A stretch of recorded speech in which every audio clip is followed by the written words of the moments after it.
नमस्कार। तो आज फिर घनानंद, चैत का महीना हो और घनानंद को अगर हम पढ़ें तो बहुत सारे पक्षियों की आवाज़ें ना एकदम आने लगती हैं। अभी आप सुन भी रहे हैं, बाहर भी एक पक्षी बोल रहा था, बड़ा व्याकुल। तो यहाँ पर जो आज हम रचनाएं पढ़ रहे हैं, माला जी नमस्ते, बहुत ही खूबसूरत फूल आदि, अर्चना जी नमस्कार। जो आज हम रचनाएं पढ़ रहे हैं तो हम उसमें देखेंगे कि उसमें चातक भी है, चकोर भी है और भी कई चीज़ें हैं। तो आज जो मैंने दो रचनाएं चुनी है, जैसे कि मैंने कहा ना कि मैं ऐसे किताब खोलती हूँ और जो रचना सामने पड़ जाती है उसको पढ़ना शुरू कर देती हूँ, और फिर मुझे अगर लगे कि ये रचना तो आप लोगों से भी मुझे शेयर करनी चाहिए, तो बस मैं वहाँ पर एक कागज़ लगा देती हूँ कि अब तो यही शेयर करूँगी। हेलो दीदी, हेलो। तो यही मतलब मेरा एक तरीका है, क्या कहें। सारी कविताएं उसके अलावा भी इधर उधर की देखती हूँ, लेकिन फिर मुझे जो पहले जैसे ही खोलती हूँ किताब और जो मिल जाए समझ लीजिए कि वही रचनाएं हम लोग पढ़ते हैं।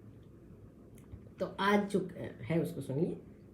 और ये जो मेरी थर्ड ईयर की जो मेरी क्लास है, किताब है, उसमें इस पर साइड में बड़े, उस समय मेरी हैंडराइटिंग बड़ी खूबसूरत हुआ करती थी, बड़े खूबसूरत उसमें लिखा हुआ है IMP, इम्पॉर्टेंट। तो चलिए, थर्ड ईयर के स्टूडेंट ने जिसे इम्पॉर्टेंट मार्क किया था, अपने टीचर के कहे पर ही मार्क किया होगा या कुछ और सोचकर मार्क किया होगा, तो उसको हम लोग पढ़ते हैं।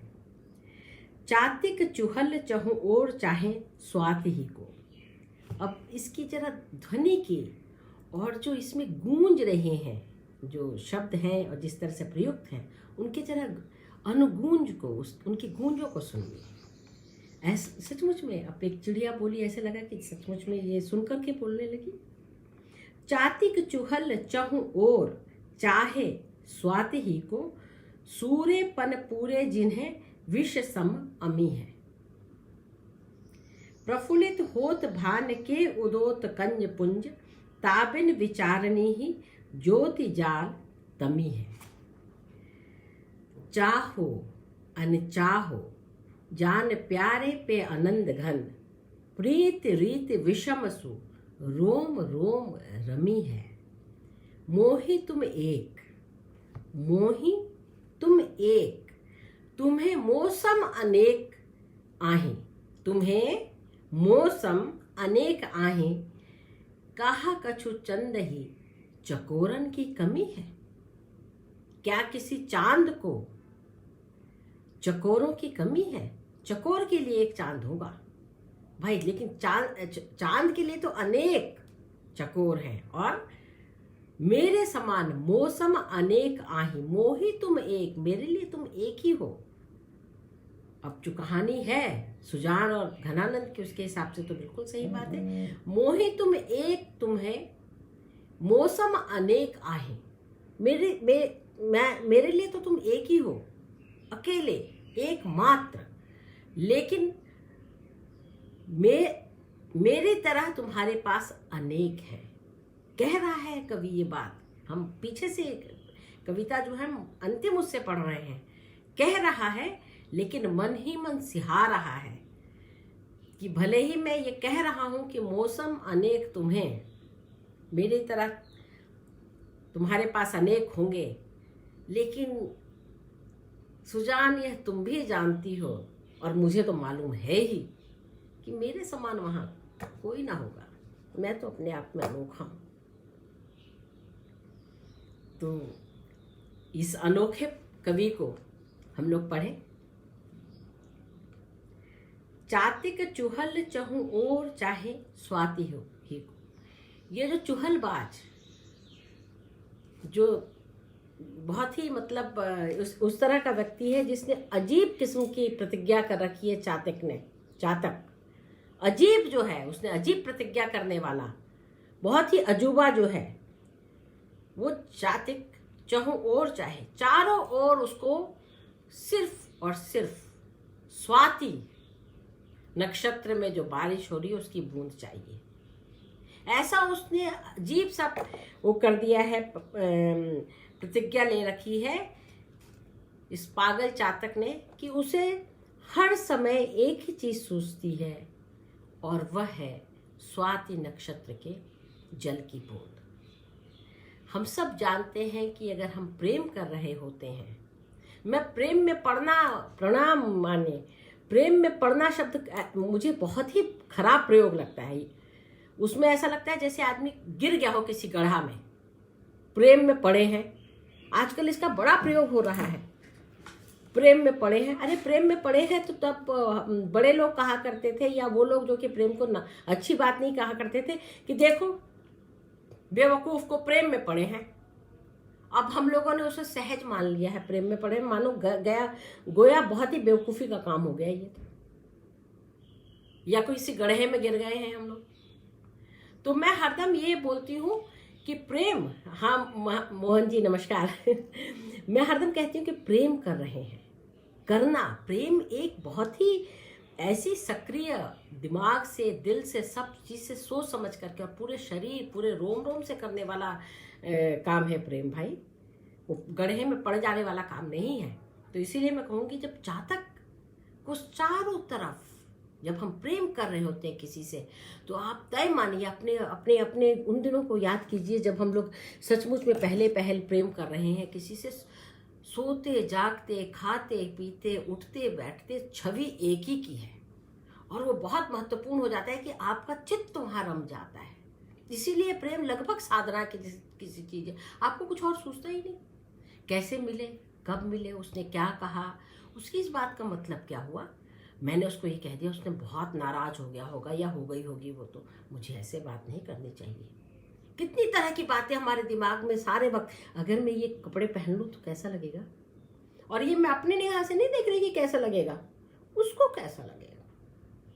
अगर मैं ये खाना बनाकर अपने हाथ से ले जाऊं तो उसको कैसा लगेगा, और वो कोई चीज़ लेकर आए, फूल, जैसे मैंने पिछली बार आप लोगों को नहीं अभी मैंने ट्विटर पर लिखा शिरीष के फूल के बारे में। वो शिरीष के फूल पहले तो प्रिय थे ही, उसके बाद से तो ऐसे प्रिय हो गए कि क्या कहें। बाहर निकलो और शिरीष की गंध आ जाए तो वाह, वो गर्मियों के दोपहर याद आ जाती है। तो प्रेम का कुछ इस तरह का सर्वव्यापी मतलब उसका प्रभाव रहता है, और लगभग सार्वकालिक। अभी पिछले ही दिनों मुझे किसी ने कहा कि जब आपने ये कहा तो मुझे पता चला कि अरे उन दिनों कैसा लगता था, एक रूम जैसे कि कांप रही हो, एक रूम में थिरकन हो, एक पल कभी जल्दी बीत जाए, कभी बिताए ना बीते। अरे बाप रे बाप, ऐसा प्रेम। तो चाती के चुहल चहु ओर चाहे स्वाति ही को, तो उसको याद कीजिए। उस कठिन प्रतिज्ञ, दृढ़ प्रतिज्ञ चातक को कुछ और नहीं, चारों ओर उसे सिर्फ स्वाति स्वाति के बादल दिखाई पड़ते हैं और एक बूंद की चाह। सूरेपन पूरे जिन्हें विष सम अमी है, वो बहुत बड़ा शूरवीर है। सूरेपन पूरे, सूराते पहचानियों वाला सूर है वो, उसको शूरवीर की तरह जानिए चातक को। वो साधारण पक्षी नहीं है, शूरवीर की तरह है, जिन्हें और कोई भी जल, चाहे वो कितना भी अमृत क्यों ना हो, बिल्कुल अमृत तुल्य क्यों ना हो, उसे विष के समान लगता है। सूर्यपन पूरे, पूरे प्राणपन से वो शूरवीर है, जिसे और कोई भी जल विष की तरह लगता है। या उल्टा इसको पढ़े तो अगर स्वाति नक्षत्र से आप हम लोग बहुत सालों से जानते हैं, 20 साल से इस समय जानते हैं कि जब बारिश होती है तो ऐसे ड्रेन होता है। वो उस तरह की बूंदे नहीं है जिसको देख करके हम मतलब नन्ही नन्ही जल की बूंदे जब लेकर आता बादल करके कविता पढ़ने लग जाए। शुरुआती बूंदे तो कहा जाता है कि उस समय जो वातावरण में जितना भी कलुष है वो सब नीचे आता है। इसलिए जो पहले कहते थे कि पहली बारिश में नहलाओ, अब वो कहते नहीं है कि पहली बारिश में नहाओ तो सारी गमहौरियाँ मर जाएंगी, क्योंकि वो शुद्ध जल नहीं है। तो अगर स्वाति नक्षत्र में बरसा हुआ पानी विष के तुल्य भी हो, विष के सदृश भी हो, तो चातक के लिए वो अमृत के समान है, क्योंकि उस नक्षत्र में बरसा हुआ पानी है। तो दोनों अर्थों में पढ़ सकते हैं कि कोई अमृत के समान पानी भी उसे विष की तरह लगेगा क्योंकि स्वाति नक्षत्र का पानी नहीं है, या स्वाति नक्षत्र में अगर सोचिए पानी बरसने के बजाय विष बरस जाए तो भी उसे अमृत की तरह लगेगा। तो ऐसे माने वो एक काग्र दृष्टि से उस जल को, उन बादलों को देख रहे हैं। प्रफुल्लित होत भान के उदोत कंज पुंज, ताबिन विचारने ही ज्योति जाल तमी है। अब हम चातक से उतर करके कमलों के पुंज पर आ गए। अनेक कमल खुले हुए हैं। अब कमल तो तब खिलेंगे ना जब दिन होगा। सूर्य के प्रकाश से कमल खिलेंगे। कुमुदनी कमलिनी खिलेगी मतलब चंद्रमा के उससे, लेकिन कमल तो सूर्य के प्रकाश से ही खिलेंगे। प्रफुल्लित होत भान, भान माने भान, प्रफुल्लित होत भान के उदित होते ही, सूर्य के उदित होते ही कंज पुंज, कमल के दल प्रफुल्लित हो जाते हैं, एकदम प्रफुल्ल खिलते हैं। तो लगता है जैसे सब जगह मुस्कान फैल गई हो, पूरे ताल में, पूरे तलैया में मुस्कान फैल गई हो, जैसे कुछ खिल रहा हो, कुछ हंस रहा हो। प्रफुल्लित होत भान के उदोत कंज पुंज, कमल खुश हो जाते हैं क्योंकि वो खिल जाते हैं। और उनके साथ कौन कौन और खुश हो जाता है भाई? अगर कमल खिले तो कौन खुश हुआ? उसके अंदर फंसा हुआ भंवरा, मधुमक्खी जो उसमें जब वो मुंद रहा था उस समय वो लोभ में, रस के लोभ में अंदर फंसे हुए थे, तो वो अंदर घुस गए थे। तो जैसे ही वो खिला नहीं कि वो भी उड़ के चले गए। प्रफुल्लित होत भान के उदोत कंज पुंज, ताबिन विचारनी ही ज्योत जाल तमी है। उन विचारों के लिए तो अन्य कितनी भी आप रोशनी कर लीजिए, ज्योति की जाल फैला दीजिए किसी भी तरह। कोई और सूर्य पकड़ लाइए, कुछ और चंद्रमा तारे पकड़ लाइए, खग्योत पकड़ लाइए, दिया जला दीजिए, मोमबत्ती जला दीजिए, अगरबत्ती जला दीजिए, कुछ नहीं होने का। उन सब के लिए ये सारे ज्योति जाल, इन तमाम ज्योतियां अगर वो सूर्य का प्रकाश नहीं है तो तम के समान है, अंधकार के समान है। अगर ऐसा ना होता तो आजकल जब इतना लाइट, सब जगह लाइट जल रहा था, तो कमल कभी बंद ही ना होते। लेकिन हम देखते हैं यहाँ सूरज ढलना शुरू हुआ, वहां धीरे धीरे वो मुंदने शुरू हुए। चाहो अनचाहो जान प्यारे पे आनंदगन, प्रीति रीति विषम सु रोम रोम रमी है। तुम चाहे चाहो या ना चाहो, जान प्यारे आनंद घन, तुम इस बात को जानना चाहो या ना चाहो, लेकिन तुम जान हो। तुम जान हे सुजान, हे प्यारे आनंद की वर्षा करने वाली सुजान, तुम तो मेरे हृदय में बसती हो, इसलिए तुम इस बात को खूब अच्छे से जानती हो। तुम इन सारी चीजों को खूब अच्छे से जानती हो। प्रीति रीति विषम सुरोम रोम रमी है। तुम मुझे प्रेम करो ना करो, तुम मुझे चाहो ना चाहो, चाहो अनचाहो, मुझे चाहो या ना चाहो, जान प्यारे पे आनंदगन, प्रीति रीति विषम। ये विषम प्रीति की का उदाहरण है सुजान और घनानंद का। विषम माने जिसमें एक व्यक्ति प्रेम कर रहा है, एक तरफा प्रेम है ये। विषम प्रेम माने एक तरफा प्रेम। तो चाहो अनचाहो जान प्यारे पे आनंद घन, प्रीति रीति विषम सुरोम रोम रमी है। ये एक तरफा ही प्रेम मेरे रोम रोम में रमा हुआ है, मैं इस प्रेम में रमा हुआ हूँ। मुझे तुमसे अभी किसी प्रतिदान की कामना नहीं है। मैं तो प्रेम पगा हूँ, पक गया हूँ एकदम प्रेम में। तुम करो ना करो, चाहो मुझे ना चाहो। स्वाति का बादल बरसे ना बरसे, वो मतलब जो चातक है वही देखेगा। सूर्य जब तक ना निकले, अपना प्रकाश दिखाए ना दिखाए, जब तक मतलब अंधेरा ना छटे सूर्य के उससे, तब तक कमल नहीं खिलेंगे। उसी तरह से भाई तुम करो ना करो, मेरा तो रोम रोम तुमसे, तुम्हारे ही प्रति प्रेम से भरा हुआ है। मोही तुम एक, तुम मेरे लिए एक मात्र अकेली एक हो। तुम्हारे अलावा मेरा ध्यान और कहीं जाता ही नहीं है। मोहि तुम एक, तुम्हें मौसम अनेक आह। तुम्हारे लिए मौसम अनेक होंगे, अनेक हैं भाई, होंगे क्या, हैं ही।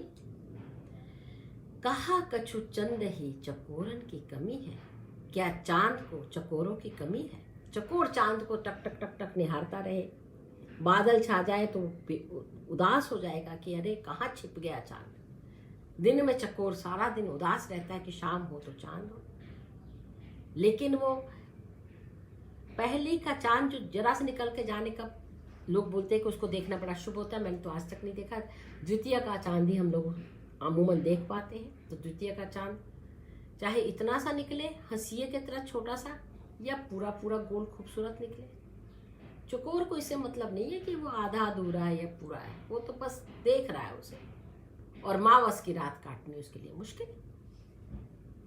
तो ये है प्रेम की महिमा कि गुण है तुम में है या ना हो, जैसे चांद में कभी वो आधा, कभी पूरा, कभी गायब, कभी जरा सा हंसी सा, कभी ऐसा लगेगा जैसे माथे पर किसी खूबसूरत तिलक लगा दिया गया है, ऐसा सुंदर सा।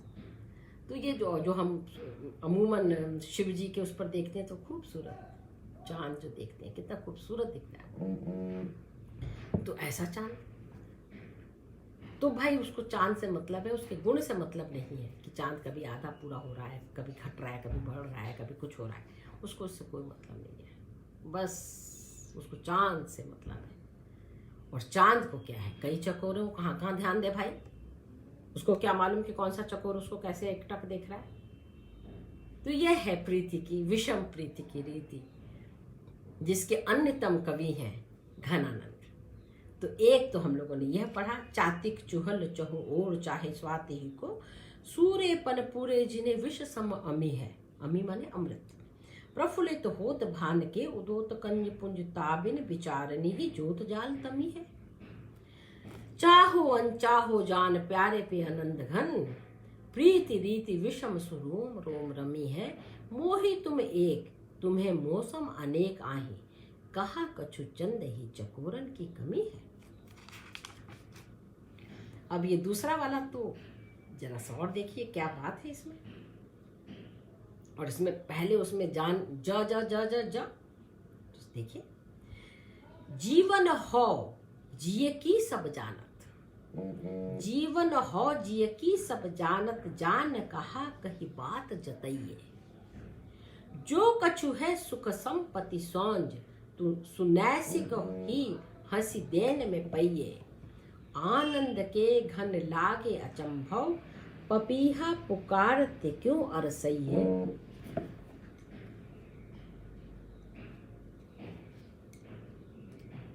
एक सेकेंड, बहुत सारे मैसेजेस आ रहे हैं, 1 मिनट आप लोग ठहर जाएं, ये बंद भी नहीं हो रहा, क्या करें।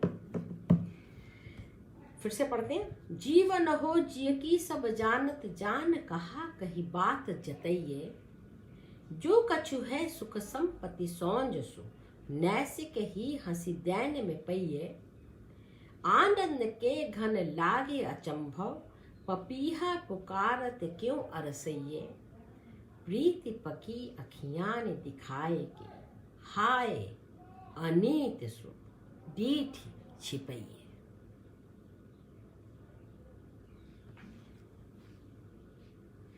सब जानते हैं इस बात को, सभी को मालूम है, जीवन हो जिय की सब जानत, जान कहा कही बात जतइए। सब इस बात को जानते हैं कि तुम मेरे हृदय में बसी हुई हो सुजान। अब इस बात को क्या तो कहा जाए और क्या जताया जाए, क्या जताने की जरूरत है इस बात को। तुम भी तो जानती हो मेरे हृदय में बसी हो, तो मेरे जानती ही हो कि तुम मेरी जान हो। तुम जरा सा मुंह मोड़ लो तो मेरे प्राण निकलने लगते हैं। तो जीवन हो जिय की, मेरे हृदय में बसने वाली, मेरे मैं जो हूं, मेरी जीवन की तरह हो तुम, इस बात को सब जानते हैं। जान हे सुजान, कहा कही बात जताइए। क्या कहा, क्या कहूं मैं इस बात को, क्या कहा जा सकता है इस बात को। कोई अपने जान के बारे में कुछ कह सकता है,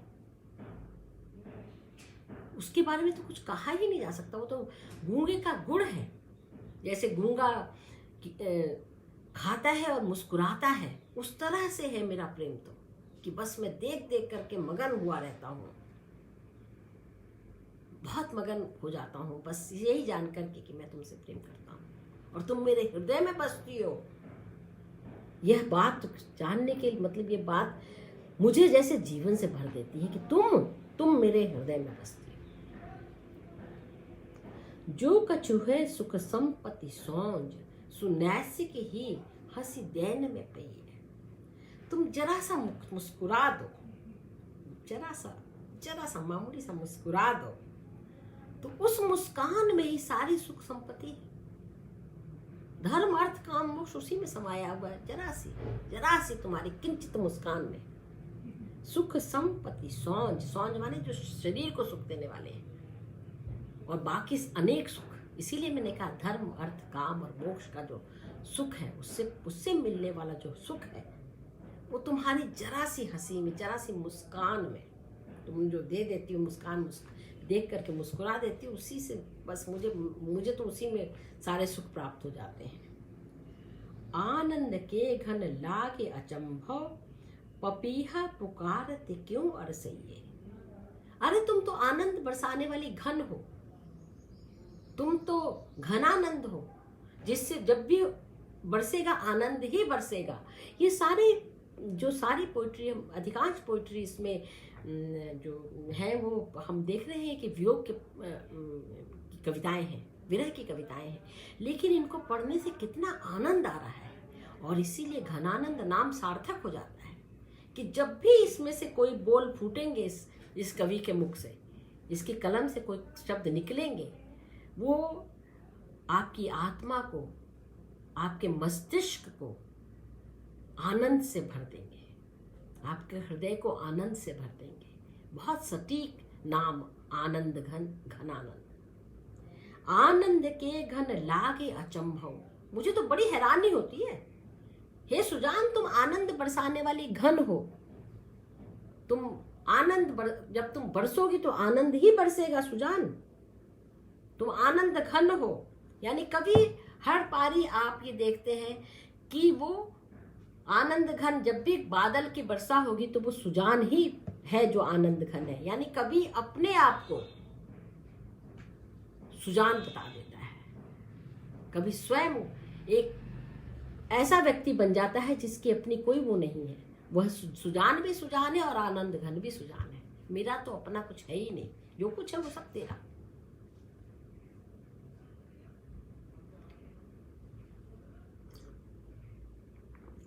आनंद के घन लागे अचंभव। मैं बहुत अचंभित हूं। हे आनंद की वर्षा करने वाली सुजान देवी, मैं बहुत अचंभित हूं। पपीहा पुकारते क्यों अरसइये। पपीहे बुला रहे हैं, इतना पुकार रहे हैं, और तुम अलसा रहे हो, तुम बरस कर नहीं दे रही हो। एक बरस, एक बूंद, एक दरस, एक मुस्कान के हम तो सिर्फ इच्छुक हैं। बस एक बूंद बरसा दो, एक जरा सा पलट करके मुस्कुरा दो, एक दरस मात्र दिखला दो, बस हो गया। हम तो चातक की तरह उसी में हम समझ लेंगे कि स्वाति नक्षत्र की बारिश हो गई, हमारे मुख पर चला गया सीधे। आनंद के घन लागे अचंभो, पपीहा पुकारत क्यों अरसइये। क्यों आलस कर रहे हो भाई। प्रीति पकी अखियां दे दिखाई के, हाय अनीत सुडीठी छिपइये। जब तुम मुझे देखती थी तो तुम्हारी आंखों, जो प्रेम पगी आंखों से, ऐसी निगाहें, प्रेम पगी निगाहों से मुझे जब तुम देखती थी, पगना चाशनी में अगर हम कुछ चीज डाल दें और वो अंदर तक सब मीठा चला जाए, अगर अंदर तक मीठा नहीं गया तो क्या मजा। ऐसे पगा हुआ, चाशनी में पगा हुआ, उसमें बिल्कुल अंदर तक रस से भरा हुआ, प्रीति पगी, प्रेम पे पगा हुआ, प्रेम से पगी हुई आंखों से तुमने, निगाहों से मुझे देखा है। ऐसी प्रेम पगी निगाहों से देखने के बाद, ऐसी प्रेम पगी आंखें दिखाने, मतलब उसको देखने के बाद, हाय अनीति सुडीठी छिपइये। हाय, ये तो अनीति हो गई ना कि अब तुम दिखती ही नहीं हो ना, तुम मुझे देखती हो, कहाँ दूर छिप गई हो। डीठी आँखों को तुमने छिपा लिया है, उन प्रेम पगे आँखों को, अपने प्रेम पगे चेहरे को, अपने प्रेम वदन जिसको हम मुख बोलते हैं, कहाँ छिप गया? ये तो अनीति है, ये नीति नहीं है। ये प्रेम की अनीति कहेंगे कि भाई पहले इतना प्रेम बरसाया, इतना सब किया और हृदय में आकर के बस गई, और अब तुम्हारे एक एक दरस को हम तरस गए हैं। ये अनीति की बात है। आओ दर्शन दो तो कुछ हमारा उद्धार हो।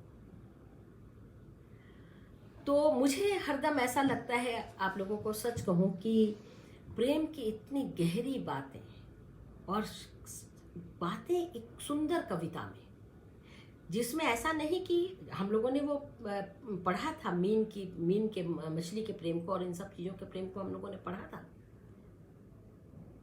तो उस समय जो इस तरह के प्रयोग हो रहे थे कविता में, जिस तरह की का चलन था, उससे भी हटते हुए घनानंद ने बहुत ही ज़्यादा सुंदर रचनाएं की। और आज 2021 में जब हम इस पुराने प्राचीन कवि को पढ़ रहे हैं, तो भी हमें कम से कम मुझे बाकियों का नहीं मालूम, लेकिन मुझे ऐसा लगता है कि जिस किसी ने प्रेम पगी दृष्टि से देख लिया हो, अपना सारा प्रेम मुझ पर उड़ेल दिया हो, और आनंद घन में वास्तव में कोई सुंदर जगह पर आप बारिश में, बहुत गर्मी के बाद बारिश में भीग रहे हो, धीरे धीरे फुहार पड़ रही हो। घनानंद की कविताएं कुछ इसी तरह के सौंदर्य से हमें, आनंद से हमें भर देती हैं। इन कविताओं को पढ़ करके एक बारगी तो मन भूल ही जाता है इस बात को कि सुजान को उन्होंने फिर कभी नहीं देखा। हमारे सामने तो सुजान यूँ आती है जैसे वो उनके आंखों के सामने हो, दोनों बोल बैठ करके बतिया रहे हो, और हम देख पा रहे हो कि कैसे सुजान ने देखा, कितने स्नेह भरे, कितने स्नेह पगे प्रेम, यह स्नेह भी नहीं है, प्रेम पगे निगाहों से देखा होगा। और कैसी चीज़ें, जैसे कि अंदर सारी की सारी स्मृतियाँ हृदय में बस गई हैं, उन्हीं स्मृतियों का हम दर्शन कर रहे हैं। इतनी सुंदर कविताएं, इतना खूबसूरत मतलब तरीके से लिखा गया, अनुप्रास की छटा, इनकी कविताओं में जो अनुगुंजन है वो, ये सब अपने आप में गहरे अनुभव और गहरे खूबसूरती की कविताएं हैं। कोई इसे कहे कि ये डिकेडेंट रीतिकाल की कविताएं हैं, मैं इस बात से पर बहस कर सकती हूँ और मैं इस बात को नहीं मानती हूँ। ये सचमुच में डिकेडेंस की नहीं, ये एक तरह से सेलिब्रेशंस की कविताएं हैं, सबके सब प्रेम को सेलिब्रेट करने की, स्त्री और पुरुष देह को, स्त्री और पुरुष मन को, आसपास के जो प्रकृति है उसको, वातावरण को, इन सब को सेलिब्रेट करने वाली कविताएं हैं। इन्हीं कविताओं को सुनते हुए हम लोग उस समय की जो पेंटिंग्स देखें तो उसमें भी कलर कॉम्बिनेशन देखें, चीज़ों का अंकन देखें, और छोटे छोटे जो राजपूत स्टाइल या जो पहाड़ी, उसमें छोटे छोटे पेंटिंग्स, जो मिनिएचर पेंटिंग्स हैं, उनको देखें, तो इन खूबसूरतियों को देखें और मैं इस सब खूबसूरती के साथ साथ उस समय का जो वास्तुकला है उसकी खूबसूरती को तो साथ ही देखें, चाहे वो ताज हो, चाहे वो कोई भी जो उस समय इमारत बनी है, उनके सहज सरल सौंदर्य, और उसकी जो बहुत ही कॉम्प्लिकेटेड डिज़ाइन करके, जटिल डिज़ाइन करके जो, और एक्यूरेसी, ये समय एक एक, चाहे शब्द हो, चाहे वो रेखा हो, चाहे किसी भी चीज़, इसको एक्यूरेटली काटने का समय है। इसको हम किसी भी तरह से, इन सारे पीरियड को हम लोग मध्यकाल या डार्क एजेस नहीं कह सकते। ये हमारे उत्थान का समय है, ये हमारे विकास का समय है, ये हमारे जो मॉडर्निटी है, हमारी आधुनिकता का, नव आधुनिकता का समय है, जिसमें सब जगह बहुत इतना हर्ष है, इतना सौंदर्य है। जब विरह में इतना सौंदर्य है तो सोचिए संयोग में कितना होगा। तो ये बहुत सुंदर खूबसूरत कविताएं हम लोग पढ़ रहे हैं, लेकिन हम इतना भी जानते हैं कि मोहम्मद रंगीला के बाद जिस तरह के जीवन हम लोगों ने देखा, जैसे अंग्रेज़ों ने हम लोगों को, बाद में हम उनके गुलाम हुए, तो इसके आधार पर हम ज़रूर कह सकते हैं कि वो बहुत ध्यान से उस समय सत्ता नहीं संभाली गई और बहुत ध्यान से हम लोगों ने नहीं समझा कि कौन हमारे शत्रु हैं और उनसे कैसे मिलजुल करके निपटना चाहिए। किसी भी शत्रु से निपटने के लिए, चाहे हम उसको कितना भी कमज़ोर क्यों ना मान रहे हों शुरू में, लेकिन किसी भी कमज़ोर से कमज़ोर शत्रु को निपटने के लिए, जैसे डॉक्टर्स बहुत सारे एंटीबायोटिक्स दे देते हैं ना, ताकि सारे एक ही साथ सारे के सारे वो नष्ट हो जाएं, उसी तरह से हम सब लोगों को एकजुट होकर के, अगर हम लोग सब साथ हो जाते और एकजुट होकर लड़ते तो संभवतः हमारे दिन किसी और तरीके के होते। लेकिन ऐसे समय बार बार आते हैं, जीवन में अनेक बार आते हैं, जब हम जानते हैं कि हम सबको अपने पूरे बुद्धि विवेक के साथ एकजुट होना होता है। जैसे कि इन कविताओं को पढ़ते हुए विवेक को हम त्यागेंगे नहीं और बुद्धि का उपयोग तो कविताओं को पढ़ने के लिए करना ही पड़ता है। और बिना रसिक हुए, बिना रस को साधे कविताएं नहीं पढ़ी जाती, तो रस को भी साधना पड़ता है। एक तरह से संपूर्ण क्रिया है कविता को पढ़ना। और इसी के साथ मैं आप लोगों से विदा लेती हूँ।